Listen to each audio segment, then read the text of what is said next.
drink what I do. In fact, sometimes I get too caught up in what I do. And I remember when I first started meeting the people I used to meet who were so sick all the time. I would go home and I was like, God, how do you deal with this?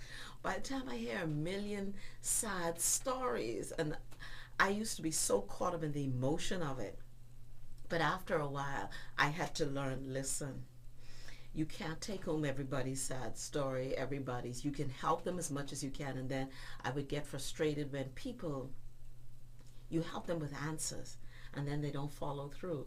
And then when they get real bad, then they call you, then they wait for crisis. But I've learned to love people no matter what, to give, to be that voice like John the Baptist, crying in the wilderness. And some people get it early, some people get it late. But then I learned to just keep doing what I do. And every time I get a good report, like I got a call this morning coming here to Zedness. One lady was saying to me, she wanted to order some more chaga and gano. The pains she used to have in her legs, she don't have them anymore. And moments like that, calls like that, make it worthwhile for me. That I've helped somebody, I've made a difference in somebody's life. So yeah, I love what I do. And speaking about helping people, how can we live a healthier, more productive, more healthier life? Listen here. Oh, I had my whole speech and you just messed with my whole speech. But you know what? This morning I came here with a heavy heart and I wanted to talk about that this morning. And I got a lecture from somebody early this morning you heard from. On Monday night, I got word that a longtime friend had passed. Now, he passed in a few weeks ago. In December, we connected about 3 times and we sat and we chat. And he had an issue, he was diabetic.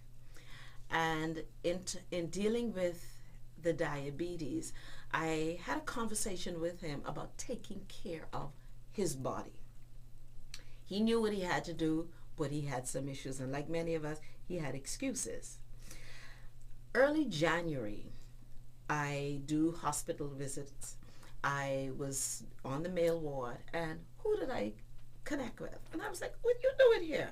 And then, of course, he went into his story about, again, what was going on. And, I prayed with him. And then Monday, this Monday, I got the news that he died. And I have been so saddened because I feel as though, first of all, it's amazing to me how we can continue to make poor health decisions despite knowing better. Then we justify our decisions with excuses, and so we don't have to feel guilty. And I want to say here, all of us do that. I lift my hand up and I be the first one to say, from time to time I make bad decisions as far as eating, but for the most part I practice doing what is the best thing for me. And as I was contemplating on how my friend died, and my friend was in his 40s, he wasn't even old, and I recall the conversation about what you're eating, because when I met him at one point, man, macaroni was the conversation we were talking about, and he was indulging. But 2 scriptures came to mind as I relate this story. The scripture that tells us that wisdom excelleth folly. And I want to encourage all of us listening. I know our palates lead us sometimes, but I'm going to leave it there. The scripture says wisdom excelleth folly. And then the next thing that happened with me when I heard this with him was, Solomon asked the question, why die before your time? Because I truly feel as though he died before his time because of his bad choices. And I want to encourage everybody listening. Dion asked the question, how can we live a healthier life? Get your chaga and gano. Invest in the chaga and gano for yourself. Get them for your parents. Get them for your older family members who really need it. Get them as a gift. get them for whatever, just birthday, just because. There are hundreds, yes, even thousands of Bahamians across the length and breadth of this Bahamas who will tell you that taking chaga has normalized them when it comes to their blood sugar. That's their diabetes, their pressure, and their cholesterol. And I think so many times, and again, I feel this because our statistics show we die because of high blood pressure and heart diseases. And then the majority of us have it. And we take it so lightly.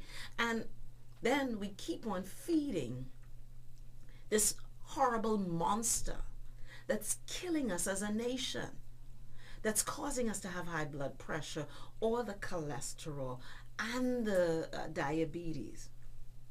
So I feel passionate about it because many who died before their time, they have cheated their families of moments that they were supposed to have with them. They've cheated their children of lessons that they were supposed to have taught them and been there for them with, if they were alive and healthy.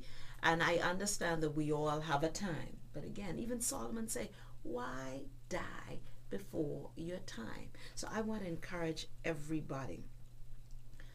Take the Chargangano.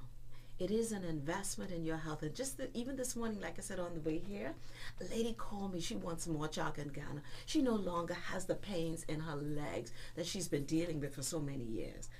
These stories are real. And I often tell people, I cannot tell you how long it may take. For some persons, honestly, they call me back a week, some 3 weeks, some after a month. Some, they have to take 2 months supply, but they get results. How can they get the chaga in this gown? They can